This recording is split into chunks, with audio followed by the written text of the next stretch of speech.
76번 이런 거 나오면 그냥 무조건 컨트롤 F로 푸세요. 정답은 몇 번이냐면 3번이에요.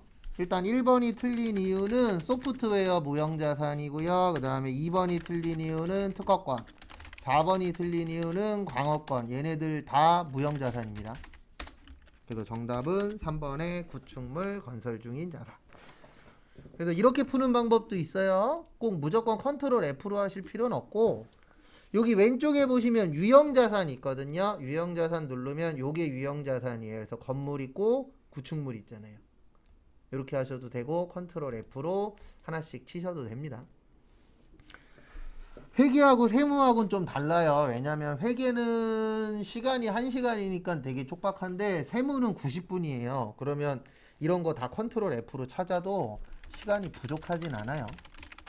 그 다음에 현금 및 현금성 자산, 그래서 통화 및 통화대용증권, 요구불예금, 당좌 보통 현금성 자산.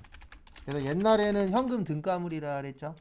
근데 지금은 현금성 자산이라고 합니다. 취득 당시 만기가 3개월. 정답 2번입니다. 1년 아니고 3개월이라 그랬죠. 그리고 78번 생산기준은 생산기간 중에 또는 생산 완료 시점에서 수익을 인식하는 기준이다. 생산기준에 따라 수익을 인식하는 경우로 볼 수 없는 것은, 이거는 정답 4번인데 1, 2, 3번은 저희 배운 적 없어요. 4번인데 위탁 판매라고 있습니다. 요건 종종 나와요. 위탁 나오면 요게 기억나셔야 돼요. 수탁자가 팔았을 때. 그래서 위탁 판매라는 게 부탁해서 파는 거예요. 그래서 이것 좀 팔아줘 그러면 부탁해서 파는 건데, 요거는 수탁자가 팔아야 매출이 되는 겁니다. 그 부분 참고하세요. 그 다음에 79번은 저기에다가 밑줄 쳐주세요. 어디에다 밑줄 치시냐면은 저기 자본화 대상 금융비용. 자본화 대상 금융 비용.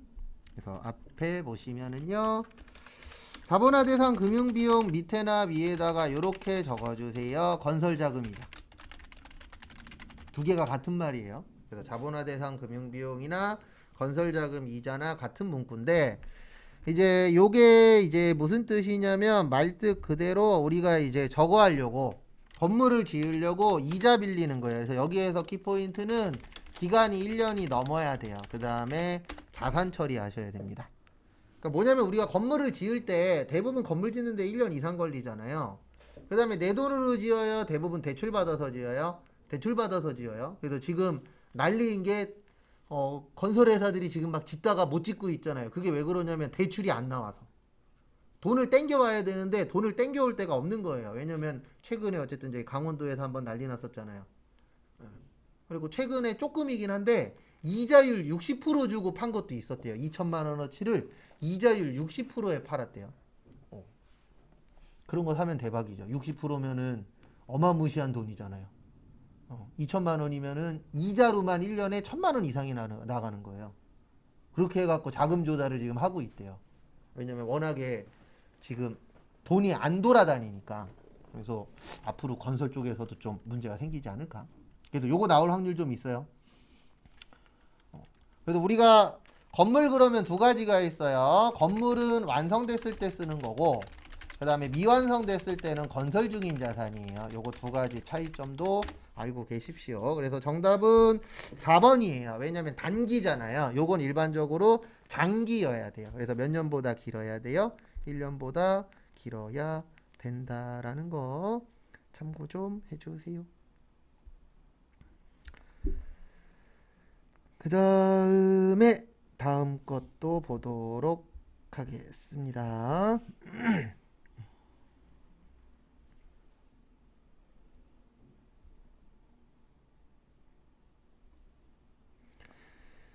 그래서 보시면은요, 80번, 그래서 79번의 정답은 4번이에요. 자본화 대상이 되려면 길어야 됩니다.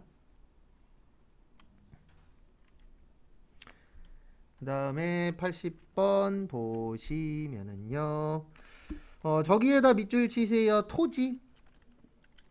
그래서 토지 나오면 요건 이제 세무 쪽에서 좀 잘 내는 편입니다. 그래서 토지 나오면 요걸 좀 기억하셔야 돼요. 토지 구입 후, 그러니까 건물이 있는 토지 구입 후 건물 철거 비용은 토지의 부대 비용이에요. 이게 뭐냐면 우리가 땅을 살 때 건물하고 같이 있는 땅을 살 때가 있어요. 그러니까 내가 만약에 건물을 새로 지을 거야. 그러면 지금 땅만 있는 데도 있지만 땅하고 건물하고 같이 있는 데 있잖아요. 그럼 그걸 산 다음에 건물은 부셔요.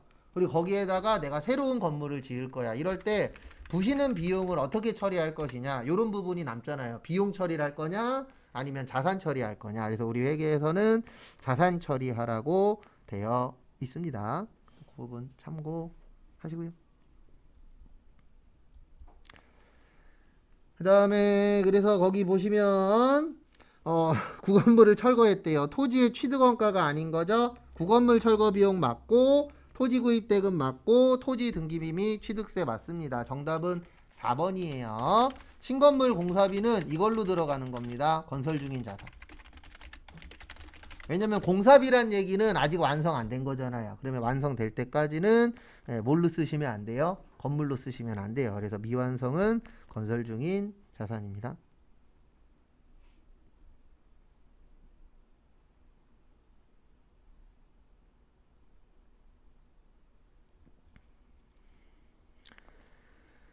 그 다음에 다음 것도 보시면은요. 다음 거 보시면 81번. 저기에다 밑줄 치세요. 선입선출법과 평균법의 완성품 환산량. 그러면 요걸 기억하셔야 됩니다. 우리 평균법의 완성품 환산량은 1 플러스 말. 그 다음에 선입선출법의 완성품 환산량은 1 플러스 말 마이너스 초. 그러면 이 두 가지가 같아지려면 어떻게 돼야 되죠? 뭐가 없으면 돼요? 기초가 없으면 되죠. 그래서 정답은 2번이에요. 기초 제공품이. 왜냐면 요거는 그 말한 말 초당할 때 이게 제공품 관련된 거잖아요. 그래서 정답은 몇 번이 되세요? 2번이 됩니다. 기초 제공품이 전혀 없는 경우. 그 다음에 82번 또 보시면은요.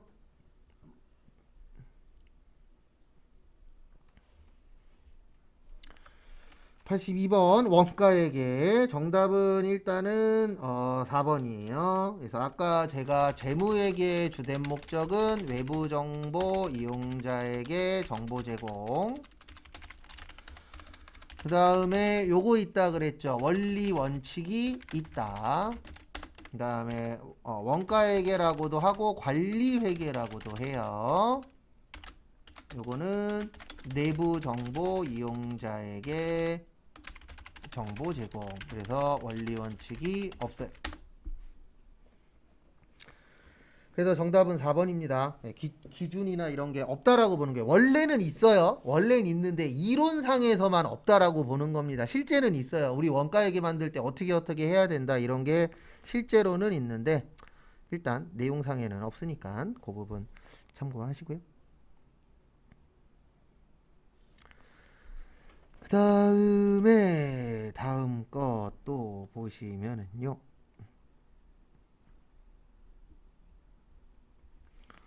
83번. 저기에다 밑줄 치세요. 가공원가, 기초원가. 가공원가하고 기초원가. 그래서 우리 기초원가 또는 기본원가는 직접 재료비 더하기 직접 노무비. 그 다음에 가공원가 또는 전환원가는 직접 노무비, 제조간접비. 옳게 짝 지어진 거죠. 그래서 가공원가는 직접 노무랑 제조간접. 정답은 1번입니다. 그 다음에 84번 보시면 제조간접비 발생액 5,000원, 직접 재료비 만원, 직접 노무비 5,000원. 그래서 거기 다음 페이지로 넘어가야 되니까 제가 앞에다 적어 놓을게요.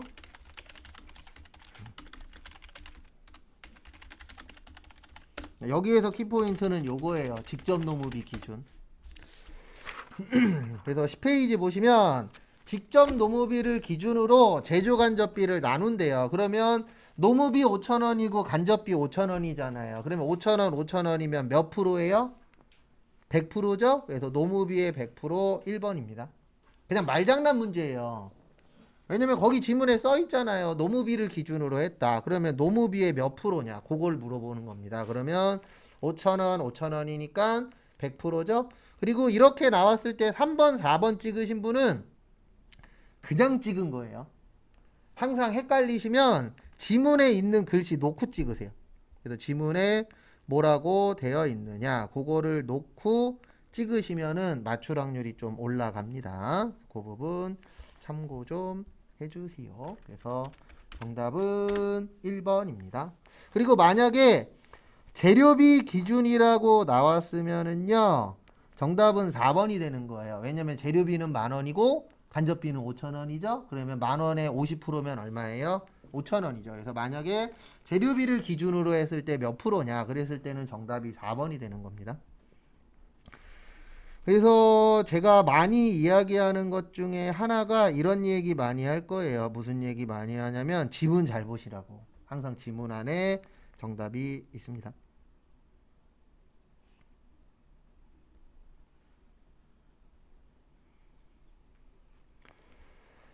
그 다음에 다음 것도 보시면 85번 개별원가. 그래서 우리 개별원가 계산은 비싼 거, 종합은 싼 거. 나올 때마다 계속 똑같은 것만 적을 거예요. 그래서 다품종, 소량, 주문. 그 다음에 소품종, 대량, 작업, 제조, 원가. 그 다음에 공정, 완성품, 판산량, 배부 중요, 기말 제공품. 그래서 거기 보시면은요, 거기 내용 보시면 1번 원가표 맞고요. 2번 조선업 건설업 비싼 거니까 맞고요. 정답은 3번입니다. 공정은 종합이요.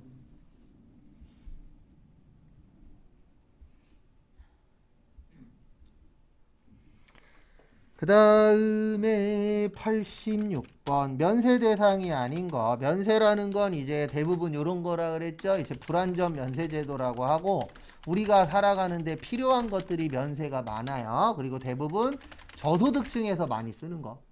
고소득층에서 많이 쓰는 건 비싼 거잖아요. 비싼 건 세금 낸다라고 보시면 되고 저소득층이 많이 쓰는 게 뭐 이제 대부분 의식주와 관련된 거겠죠. 기초적인 거. 그런 부분은 면세가 많습니다. 그 다음에 역진성 완화, 그 다음에 계산서 나오면 무조건 면세라는 거 참고해 주세요.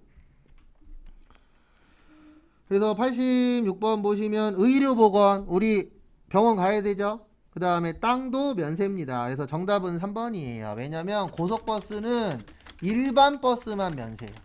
그러니까 우리 고속버스 회사가 우등도 있고 일반도 있고 프리미엄 버스도 있잖아요. 예, 일명 황제버스라고 이야기하는 거, 누워서 가는 거. 그래서 거기에서 일반 버스만 면세요.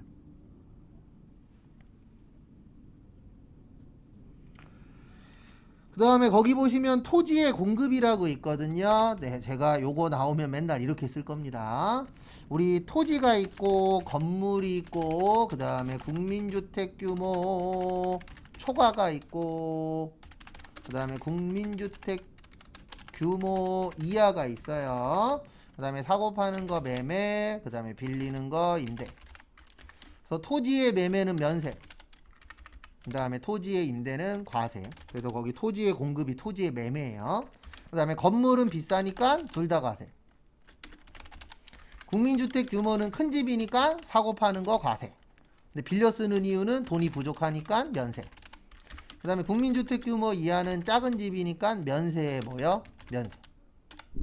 그래서 이건 나올 때마다 계속 정리는 해드릴 겁니다. 그래서 뭐 아주 자주 나오진 않는데 그래도 한 1년은 오바고 한 2, 3년에 한 문제 식은 꼬박꼬박 나오니까 안 볼 수는 없어요.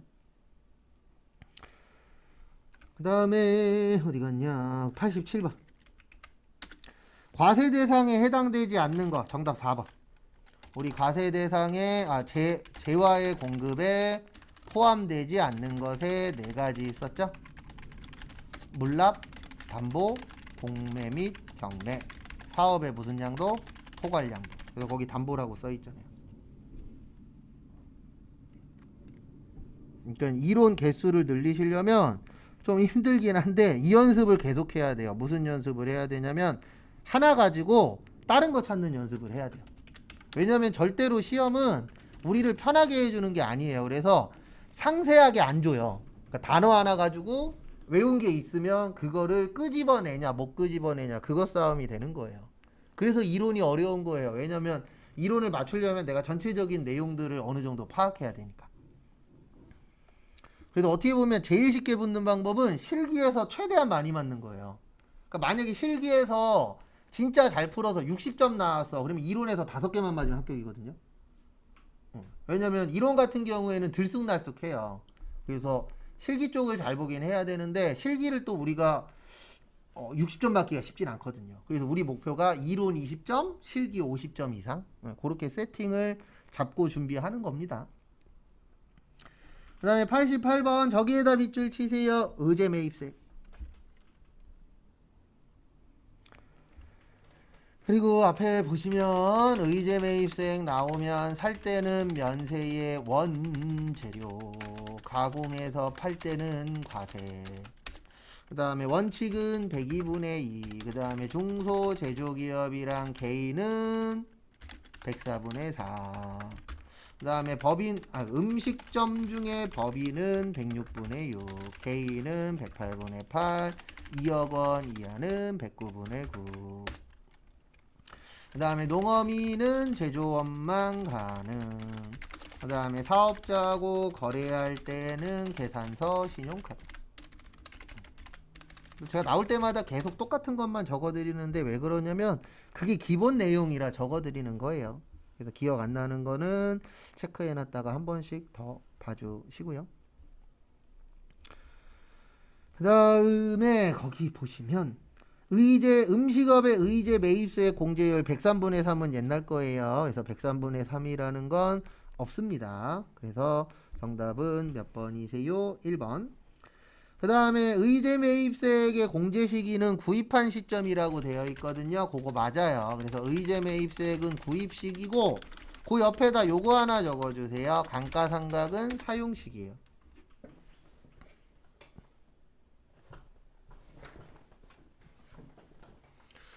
그러니까 이게 뭐를 이야기하는 거냐면은요. 의제 매입세액은 살 때 처리를 할 수밖에 없어요. 왜냐면 우리가 음식 재료라는 건 언제 쓸지 모르잖아요. 그래서 살 때 처리하는 거고, 그 다음에 감가상각이라는 건 우리가 쓰면 쓸수록 가치가 어떻게 되죠? 떨어지죠. 그래서 감가상각은 사용 시기로 보는 거예요. 왜냐면 일반적으로 값어치가 떨어진다. 이거는 뭘로 보는 거냐면 사용하면 사용할수록 가치가 떨어진다. 이렇게 보잖아요. 그래서 두 가지가 시점이 달라요. 처리하는 시점이.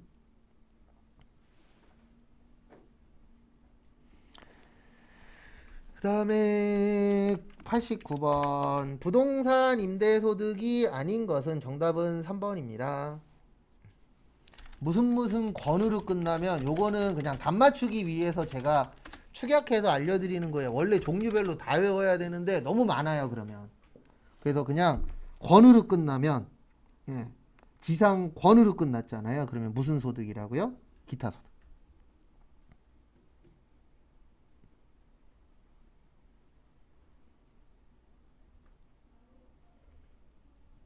그래서 참고해 주시기 바랍니다. 그 다음에 90번은 아직은 헷갈려요. 왜냐면 이거 저희가 요거에 대해서는 아직 시작 안 했으니까. 그래서 이 속도로 나가면 아마 내일 목요일이죠. 빠르면 금요일, 늦으면 월요일 날 시작할 거예요. 일단 정답은 2번하고 3번입니다. 3번은 없어져서 3번이고요. 2번은 장애인은 100만원이 아니고 200만원 빼줘요. 요거 아직 저희가 연습은 시작은 안 했습니다. 그때 그냥 잠깐 본 거지. 그건 본 거지 한 건 아니에요. 그래서 이제 앞으로 할 겁니다. 그래서 장애인은 200만 원이고 6세 이하의 직계비속은 없어졌어요. 그래서 정답은 2번, 3번이고요. 4번에 별표 3개 치세요. 자, 4번 관련돼서 설명드리고 그 다음에 풀 시간 또 드릴게요. 그래서 120번까지 숙제입니다. 그래서 앞에 보시면 거기 그 여자분들 관련돼서 부녀자 공제라고 있어요. 무슨 공제라고 있어요? 부녀자 공제. 그래서 처음에 기억하셔야 되는 게 3천만 원 이하여야 돼요. 그러니까 월급으로 봤을 때 한 달에 250만 원 이하 받으시는 분들만 가능합니다. 고소득자는 안 돼요. 왜냐면 이거 맞벌이 분들 해주려고 만든 거라.